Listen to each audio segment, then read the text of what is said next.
Thanks for stopping by the Surge T channel. I am Surge T.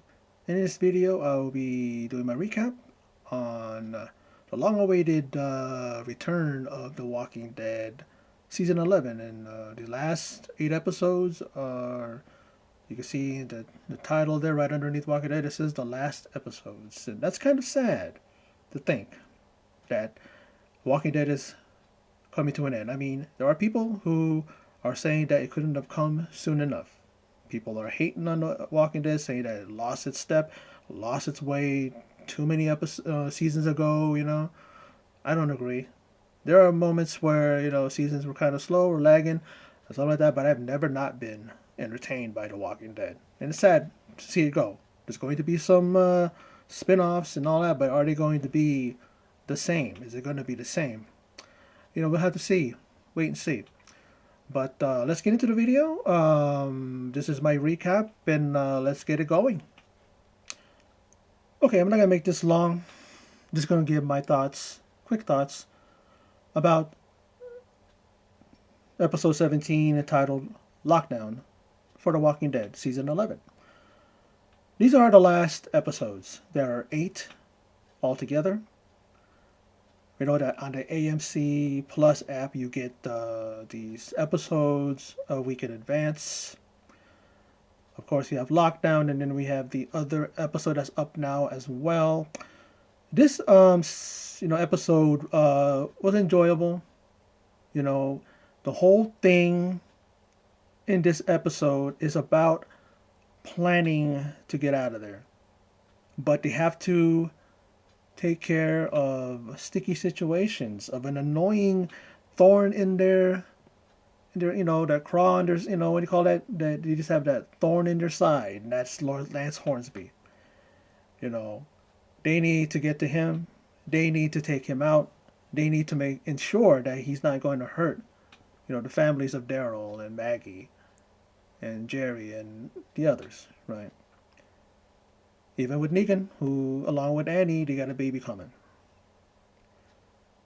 What I like about this episode is the fact that Negan does a badass thing, right? He puts on the his mask, the whisperer one, and he takes out one of the Commonwealth Army, and then he takes the Commonwealth Army on a joyride, if you will, as they're going after him. And the one thing I was thinking about is, why is it that when they're going after Negan, they didn't shoot the tires? Like, Negan's not going that fast, right? He's like this, and then they're shooting at him. But I'm like going, I mean, they blew out Daryl's window. And like a Daryl, when Daryl took a shot and hit Hornsby, it seems like Hornsby has gotten hit a lot, right? And he got hit in the shoulder, and during the skirmish that they had, or going after Daryl, want to take him out, you know. And there's a lot of tension, especially back at the at Commonwealth, because of the news article that Connie sent out that pretty much said that Sebastian is a murderer. People want his head. People want him handed over. I don't know what the townsfolk were going to do. Are they going to rip him apart? Were they going to hang him, string him up right there? Pamela Milton, the governor, doesn't want to have anything to do with that, and she's assuring them that the investigation is going to go into who actually killed, these people, or whatever they're being accused of. And then you find out through Maggie, and not Maggie, but through Carol and Negan. They find a map or a blueprint or something so that they can look and find out whatever kind of, however the floor plans are, where they need to go in order to look for Sebastian. They find him in this hidden wall, and they convince him to get out there, to get out of there and go to his mom. And the mom doesn't love him. We all know that. She even slaps him, tells him, what's going on, what's wrong, all this stuff, right?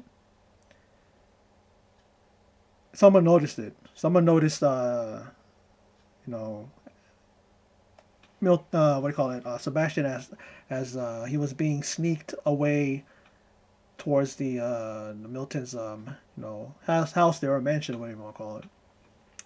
One guy noticed it, and He's just, and that guy's a weasel.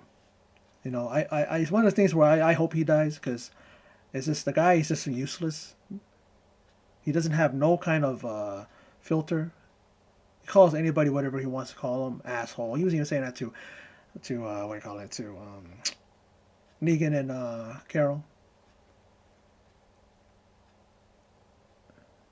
We see Jerry being tailed by the false April, the false one, and then this guy following Jerry and the kids, AJ, um, Judith, and the other one. What's the other one's name? I always forget Aaron's daughter of her name, Leah or something. Not Leah, because Leah's the other girl. Leah's that lady, the one that got killed by Daryl when Daryl tried to, when she was going to actually start about to kill Maggie in the last episode, episode 16. And they were able to get out of the way. They were able to elude them. They pulled down a ladder, went up to the top stairwell. What do we call that? Stairwell or top balcony, whatever you want to call it. The guy almost sees them, but they're able to kind of duck out of the way. And all you hear Jerry goes, "Can I have a favor, or can you help us out?" There's a lady looking out looking out the window at them. A lot of tension, a lot of things going on, a lot of people going after Maggie and her crew, because I guess they're found out now. They're not to be trusted. There's someone that is going to I don't know, expose them or whatever. But we see Rosita and Mercer. They got a bond, soldier to soldier. He even trusts her, and he even said to her as they went out on because there's a swarm, a whole gang of walkers coming their way. I thought that didn't have that many there. I mean, maybe they're just spread out, but boy, it kind of looks like it rivals that of the Whisperers, horde, right? They're heading towards the Commonwealth. They're not that far away. They got a lockdown, as per the title of the episode, and they want everybody to go into their homes. They're in lockdown because the horde is on its way. The swarm is on its way. They have different names, right? They say whisperers. They call them the horde. They call them swarms, and they want them in their homes so that they can be safe. And then the Commonwealth Army are going to take care of them. And take care of them. I mean, you're talking about the Commonwealth Army. They are in this episode. I think more Commonwealth soldiers got eaten like lobsters. They have the hard shell, their armor and everything, and then those walkers just open it up and go in there and have at it. Just like when you eat a lobster, and I love lobsters. You crack it open, right? Take out the meat. It's like what the walkers were doing. That they're having themselves a seafood buffet, if you're saying. And I'm not talking like seafood like in the ocean and all that. So I'm talking they see food and they eat it. That's what I'm talking about. But yeah, the number of the two guys that were saying, "Oh, we're gonna take them out." This is when they're going after Daryl in the beginning, and then they get taken down. And then the one guy who's their jeep turned over. This is part of the Commonwealth Army that was gonna take care of the horde, or it's called the herd, whatever you want to call it. And they can't push their jeep over. They can't get it. So here comes Mercer. Here comes Rosita, badass on the in the back there with the machine gun there, or the whatever how you call it, the weapon, and machine gun, and she's gunning them down. One guy gets in their jeep, but then the other one's trying, and then it just seems like I noticed that the herd, the walkers, like right when they're on them, they're going hella slow, and then right when they see that their food, they see a thing there, man, they haul ass. They catch up to them like that in a snap. And that guy he had there was no chance. Mercer was grabbing him by his arms, trying to pull him, but then the walkers they're pulling him apart, and reminded me of that episode in the thing, was that Day of the Dead, when one guy's like here, and then they're pulling his body, and he's seeing this lower half of his body get pulled to the other directions like that. And Mercer was shook up. He was all shook. He couldn't focus yet. One of the soldiers is telling him, "Hey, Sarge, hey, sir, we gotta go. We gotta go. We gotta go." And they go, and they get out of there. We then see Maggie and company, along with she had Daryl there. She had Gabriel. She had Aaron, and okay, Annie's with them too as well. And they decide to do something so that because there's no way to go wherever they go. The soldiers are all over the place. So they figured, okay, let's go into the sewers, and then they encounter walkers here, walkers there, and then they decide, okay, you know what, we're gonna lure the army down into the sewers. They do that, and they have like a walker that's tied up, and they go in there, and all of a sudden you see Aaron and you see Annie, like either slicing their Achilles, their tendons, like right behind their leg, right behind their knee, or maybe Achilles tendon down. I mean the tendon right down there, the ankle right there, or something like that, and drops them. And then all these guys are coming in, all the army's coming in, and then in comes Hornsby. He's like, drop it, drop your weapons, whatever like that. But then Daryl gets the drop on him and has the knife right to his neck. He tells them to drop their weapons. So they're at a standstill. You know, and we do see the following episode, and Hornsby is in some sort of a jail, some sort. You see bars in front of him, and he's telling them, "Do you think that it's wise for you to take on Pamela Milton by yourself?" I'm kind of thinking that too, but what are they going to do? What are you going to do? I mean, Carol got found out where Sebastian is, and she said before that she said they need insurance. Now she has the thing of she works for Lance Hornsby, so Pamela Milton might listen to her, especially when she brought Sebastian to his mom.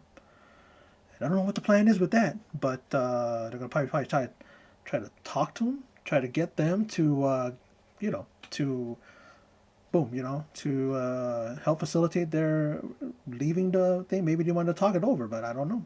I don't know what the plan is with that. But there's a lot going on in this episode. I enjoyed it. You know, I think that I'm just wondering how this season is going to end. I mean, how the series is going to end. I know that we know that there are spin-off series. We know that there are things there. I mean, we know that it's with Maggie, with Negan, and then we got Daryl. I think Melissa McBride is not. I think I read that she's not going to be in the spin-off series with Daryl, so it's probably just going to be Daryl himself, or it's going to be Daryl and someone else. So I'm thinking that are those going to be the surefire survivors? At the end of all of this, at the end of this series, Walking Dead. Yeah. I don't know. I have kind of been lagging. I haven't been reading up on all of the news. That's the only thing I really know is the spin-off series and all that stuff. The latest I heard, of course, like I said, Melissa McBride is plays Carol is not going to be in the one with Daryl. I mean, that was the last I checked. Maybe that it's not. Maybe it's she's back on it, or maybe she just said that. Maybe just to throw people off. I don't know. And when are the Rick movies gonna come out? He's with Michonne, right? And those, I believe, right?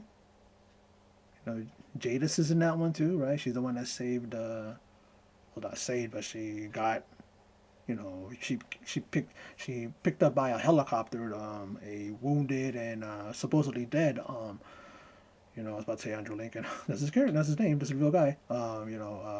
Rick. So that's that. But like I said, this episode was very, very enjoyable. It's a good way to start it off. A good way to. I like the opening thing when Judith did the narration and talking about growing up in a harsh world and talking about the ones she lost and the ones she loved. The ones and that's a lot. Just in her young life, she's lost a lot of people. And according to in her mind and in her according to her, I mean, for all she knows, she lost Rick and she lost Michonne. Her real life, her biological dad, Shane, and I don't think she. I think she. Oh yeah, that's right. I think she was told. She knows. You know, he was long gone. He died a long time ago. Rick killed him. But yeah. That's all I'm gonna talk about. I'm not gonna talk too long. I'm not going to babble. I just wanted to just go over the certain thing. Hopefully, I covered everything. But at the same time, I'm just talking and I'm just putting out there. You know, I did enjoy this episode, and I'm looking forward to the next one. Well, it's already up on the AMC Plus. I probably will check that out after this video, and then I'll get to doing my recap. But anyway, for those of you who stopped by and checked out my video, I appreciate it. Thanks you for your support. For those of you who stuck with me, and hopefully for those of you who are subscribed, hopefully you will continue to support me. Those of you who haven't yet and you come upon this video, please do so because I would appreciate it. And you can leave a like, leave a share, share it this video if you like, and leave a comment. And like I said, also subscribe. But anyway, again, that's my video. So for those of you who stopped by, checked it out, I appreciate it. And in closing, and as always, take care.